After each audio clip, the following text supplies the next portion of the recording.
And I will work to pass the first ever federal ban on price gauging on food.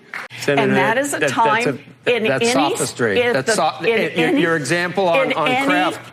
Your example on Kraft is even worse. You finished first. In any of the states around the country that already have price gouging laws in place. Can I tell you why those are fallacious and misleading at best? And your Kraft analogy is even. Why can't I tell you? Please let me tell you. Kraft, you say, was 440% profit increase. The example you used, the prior quarter from the year before, they had a charge of $1.3 billion, an accounting change which wiped out profits. Then they earned what they normally. Let me finish now. They earned. You didn't let me finish.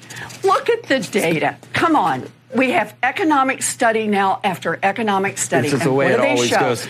When there is more concentration, 40 million eggs were destroyed because of avian flu. When there is more concentration in an industry, we have seen much greater increases in Do you attribute the inflation? Margins. That's what you think we need to do to solve it? They're not random. They are not random one-offs.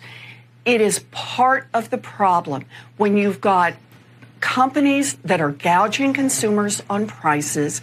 Consumers need to know they've got somebody on their side. Senator, and listen, we're trying to help. We're trying to actually do.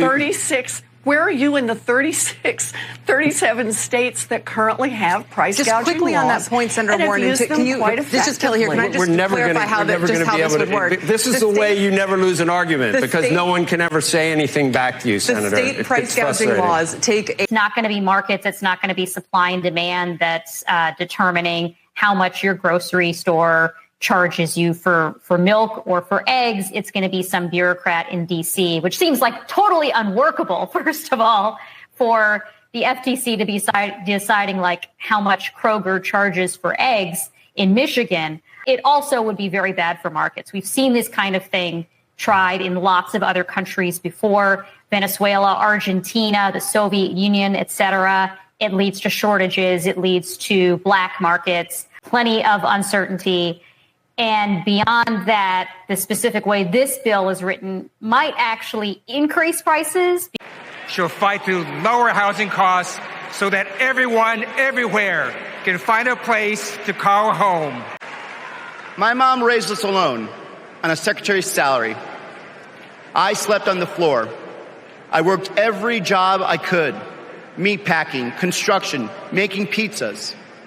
I made it to Harvard with no money or connections.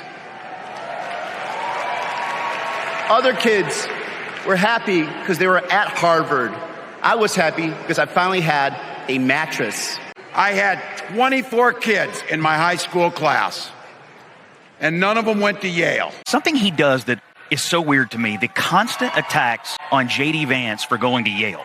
I don't understand this. I've heard Walz proclaim to be a small-town guy who wants everybody to get an education and succeed. And he spends a fair amount of time attacking JD Vance, who grew up poor, worked hard to get an education and rise above his station in life. And he has used it as a punchline on the campaign trail. And I don't understand what he's trying to communicate to every small-town poor kid out there, saying, if you choose to work hard and go to an Ivy League school, you somehow abandon your hometown. I don't get it. Speaking as one of those small-town kids who actually went to Yale, yes. I do take exception to that. I think you are correct on that.